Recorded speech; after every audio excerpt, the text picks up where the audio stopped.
Ladies and gentlemen, this is The Witch Show, from what I think seriously to you. WITS, The Witch Show. Cool story, bro.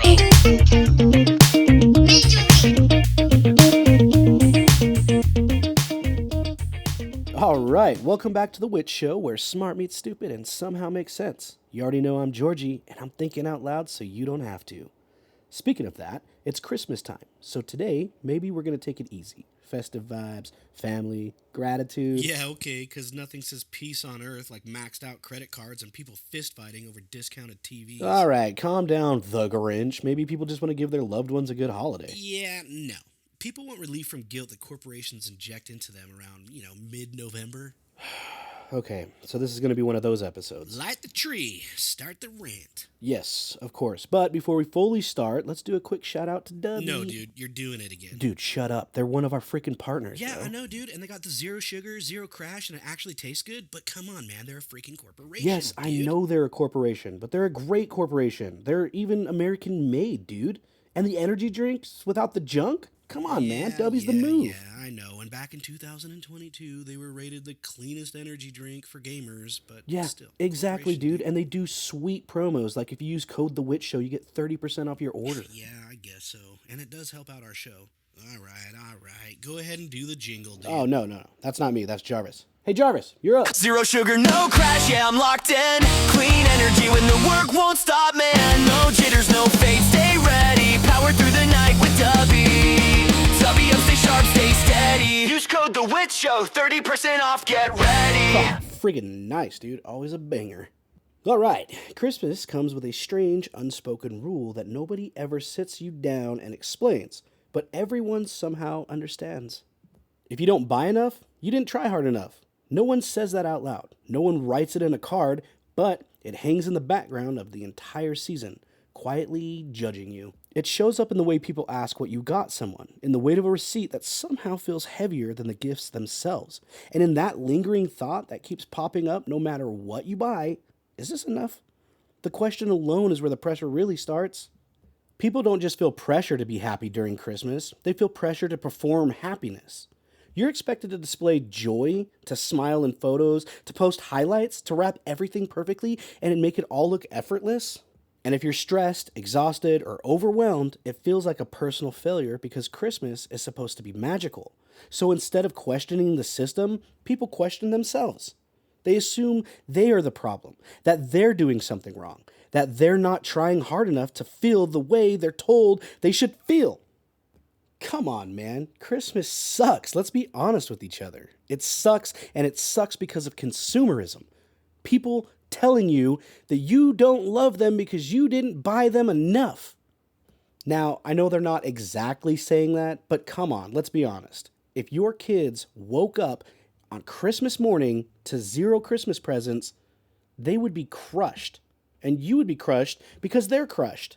And the worst part about it is they would feel like they did something wrong because the consumerism that's taking over everything. You're told that you need to buy something for somebody because, well, if you don't, well, then do you really love them? Do you? And they put in commercials for kids that if you're good, Santa's going to bring you a ton of gifts. But if you're bad, we're going to bring you a lump of coal. Oh, and these corporations, they know it and they love it. They love this because now you're obligated to buy whatever they're selling. And then, of course, they sprinkle a little snow on it and they tie a bow on it for you and they spice it up so that you come and get it. Because if you don't, well, you're kind of a jerk.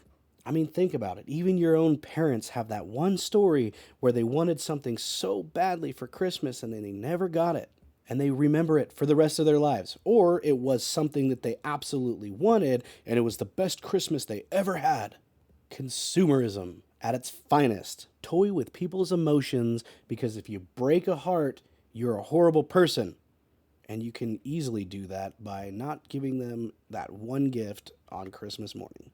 So there it is, the deeply embedded pressure to prove love through spending. Not through time, not through attention, not through presents, but through receipts. Somewhere along the way, we accepted the idea of the size of the gift reflects the size of the love behind it. That price equals effort and cost equals care.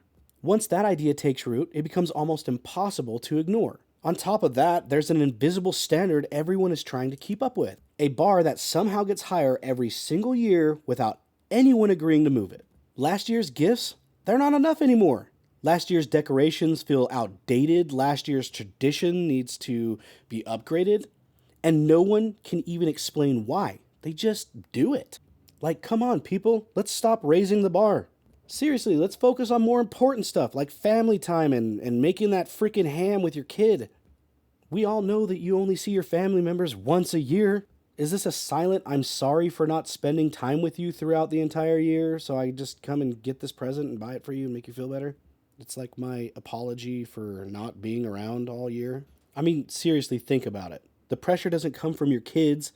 Kids don't want receipts. They want attention. They want you there. It doesn't come from your parents either, most of whom would tell you not to stress, even though they once felt the same pressure themselves. No. The pressure comes from the marketing departments that learned something terrifying about human psychology.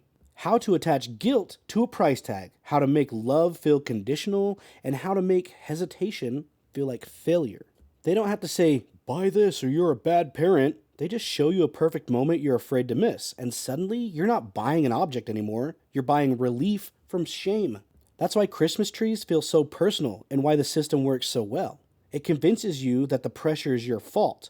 But the millions of people feel the same way at the same time every single year. That's not personal failure. That's conditioning. And once you see it, you cannot unsee it. Once you step back and look at the pattern, it becomes obvious that this isn't chaos or coincidence. It's structure. Every year, Christmas starts early. Black Friday isn't even a day anymore. It's a season.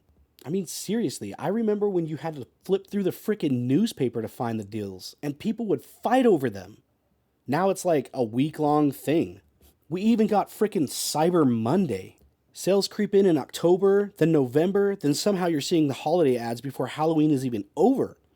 That doesn't happen by accident. That happens because someone ran the numbers and realized that the earlier the pressure starts, the harder it is to escape once you're inside it.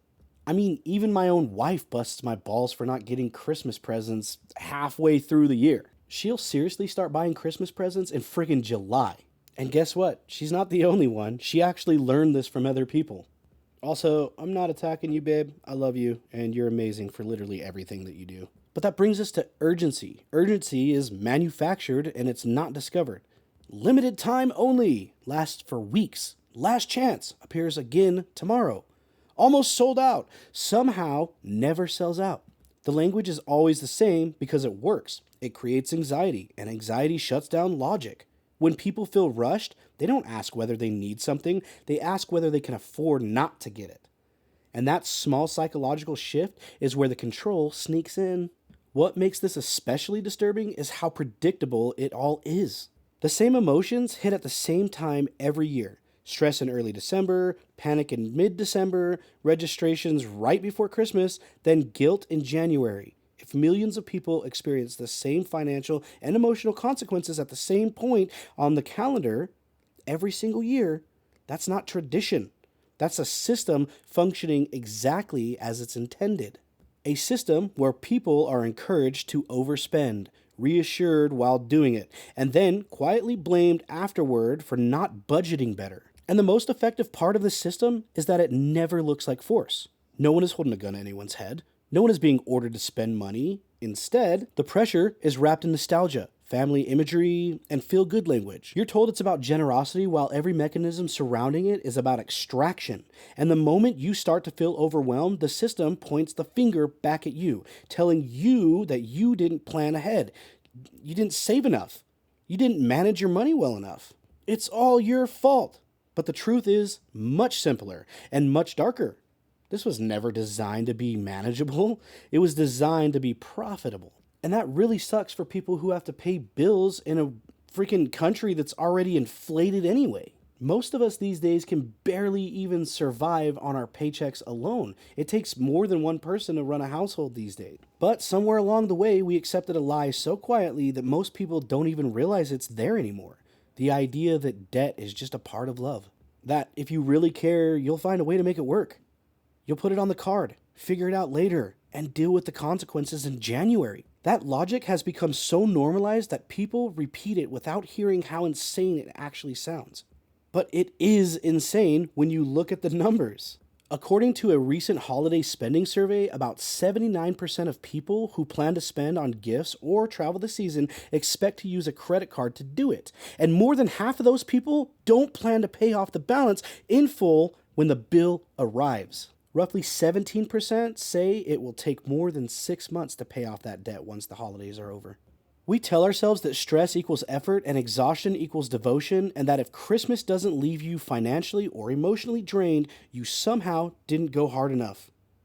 There's this unspoken belief that if giving feels painful, it must mean that you're doing it right. But nearly half of the planned holiday spenders actually expect to go into debt this season, almost like it's just assumed to be part of the deal. Credit cards, buy now, pay later plans, and easy monthly payments didn't become popular because they help people. They became popular because they remove the moments of friction where someone might stop and reconsider.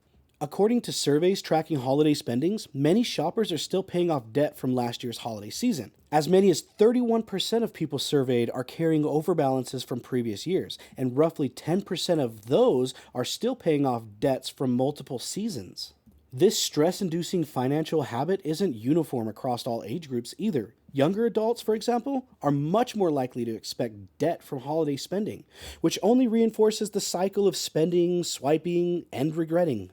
What makes this lie especially dangerous is how personal it feels. When those bills come due, people don't blame the system, they blame themselves. They feel irresponsible, ashamed, or embarrassed, even though they were pushed into the same financial corner as millions of others. We've turned debt into a private failure instead of recognizing it's a predictable outcome of a holiday built around emotional pressure and delayed consequences. Once love gets measured in dollars and interest rates, it stops being about connection altogether, and it becomes about survival and recovery and cleaning up the mess that was never supposed to exist in the first place. There's an old legend from Algonquian folklore about the Wendigo, a creature born from hunger, greed, and excess. The story goes that once a person gives into that hunger, once they consume more than they need, they stop being human. The more the Wendigo eats, the emptier it becomes. It grows larger, more desperate, and more ravenous, but never satisfied. It is cursed to crave endlessly, no matter how much it takes. What makes the legend unsettling isn't the monster itself, it's how familiar the behavior feels. Because modern consumer psychology tells us something eerily similar. The act of buying does not create long-term satisfaction. Studies on consumer behavior consistently show that material purchases provide only a short-term spike of dopamine, followed by a rapid emotional drop-off. That's why the excitement of buying something new fades so quickly, and people are immediately pushed towards the next purchase. The system isn't broken, it's working exactly as they designed it. And retailers know this. Behavioral economists have shown that people are most vulnerable to impulsive spending when they are emotionally heightened, tired, stressed, and nostalgic, which just happens to describe most people during the holidays. Scarcity language, countdown timers, and last chance warnings activate the same parts of the brain associated with survival stress. Once that switch flips, rational thinking takes a back seat. You're no longer asking whether you need something, you're reacting to the fear of missing out, of not being enough, or of falling short. That's where the Wendigo metaphor stops being symbolic and starts feeling literal. Corporate consumerism behaves the same way the monster does. It grows by feeding on excess. It expands by encouraging overconsumption. And no matter how profitable a quarter is, it's never enough. There is always another sale, another push, another reason why this year needs to be bigger than last year. Like the Wendigo, it consumes endlessly while remaining fundamentally empty, incapable of stopping on its own. And it's disturbing because the hunger isn't framed as dangerous, it's framed as normal. Wanting more is celebrated. Excess is encouraged. Satisfaction is treated as laziness. And when people feel that emptiness after the spending is done, the system doesn't slow down. It accelerates. It offers the next purchase as the cure for the emptiness the last one created. That loop isn't accidental, and it isn't the beginning. It's a hunger that grows by convincing everyone else that they're the ones that are not full yet. God, talk about gaslighting. The test came back, people. You are the victim. Most people still think of Christmas shopping as a simple exchange. You give money, you get gifts, and a story. But that hasn't been true for a long time. In modern retail, you are not the customer. You are the data source. The real product being harvested during holiday seasons isn't toys or electronics, it's behavioral information. How long you hesitated, what you hover over, what time of the night you finally give in. And all of that gets logged, analyzed, and fed back into the system in real time. The holidays are the most valuable data collection window of the entire year. Spending spikes, emotions run higher, routine breakdowns, and people behave differently than they do the rest of the year. That makes the season a goldmine for behavioral analysts. Retailers track browsing patterns, purchase timing, abandoned carts, return behavior, and even how weather and personal stress impact buying decisions. This isn't speculation, it's openly discussed in marketing and analytic industries as peak consumer insight season. Christmas isn't about selling more, it's about learning how to sell you better next time. What makes this especially unsettling is how targeted the pressure becomes. Ads don't just follow you, they adapt to you. If you hesitate, the discount changes. If you wait, urgency increases. If you show signs of stress, indecision, then the messaging shifts from excitement to reassurance.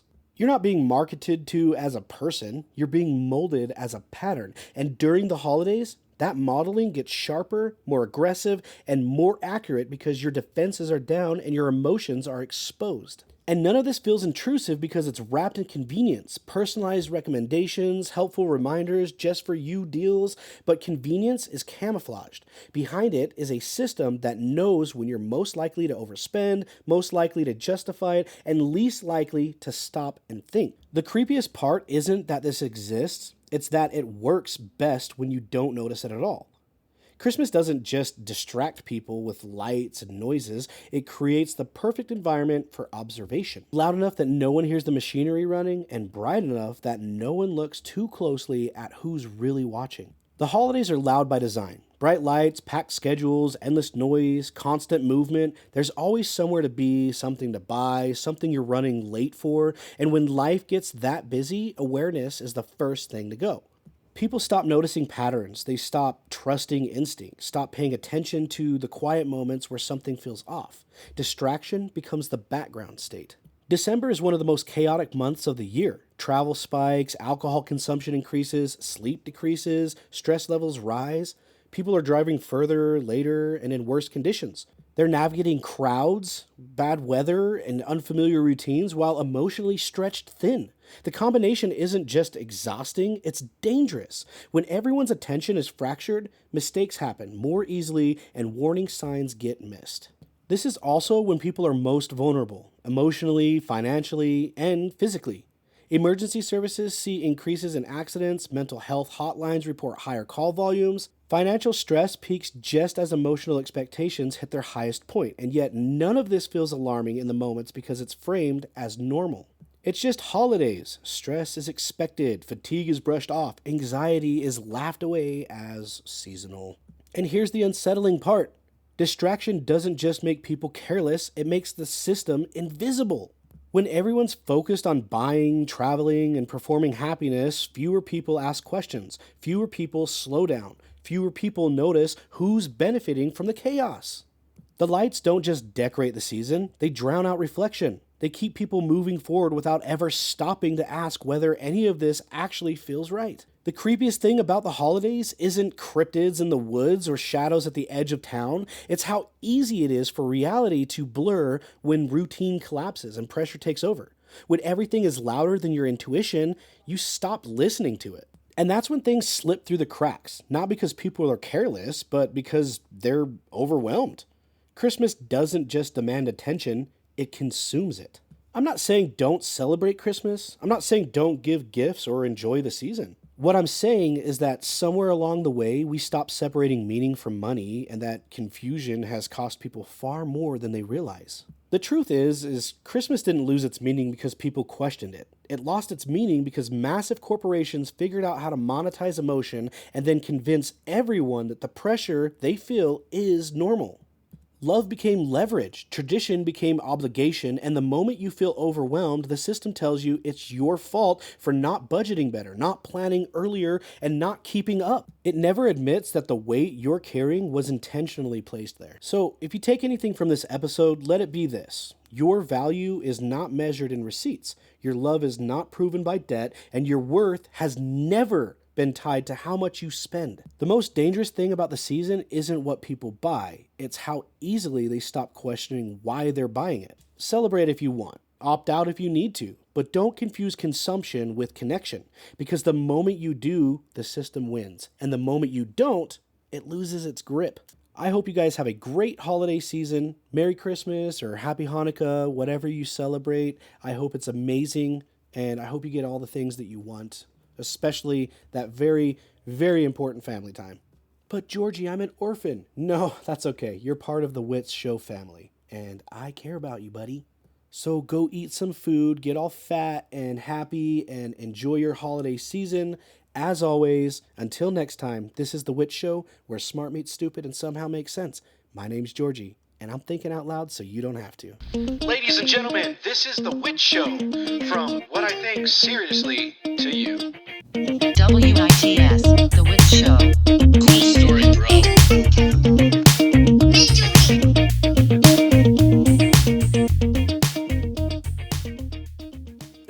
So maybe this year we slow it down a bit. Less pressure, less spending, more people. Yeah, because the moment you stop buying, the noise gets real quiet. You really think that makes a difference? It already does, dude. The system only works when nobody's questioning it. So what? Just unplug from all of it? Not unplug, dude. Just, don't confuse love with leverage. All right, fair. Merry Christmas, dude, and don't get consumed. Wait, aren't we gonna do the song? Oh, yeah, sorry, dude. I was just wrapping up your gift. Oh, nice. What is it? It's this. Hey, Jarvis. Bright lights, fake smiles, plastic chair, credit card screaming end of year. Buy it now, don't ask why they sell you love with the price tag lie. Wrapped in bows, wrapped in debt, promises we already regret. They say it's joy, but it feels like doom. Smile for the camera, consume, consume. They say it's tradition, but it feels like a trap. Same story every year, and we keep coming back. Consume or be consumed, that's the rule they never say. Buy your worth, buy your love, then pay it off someday.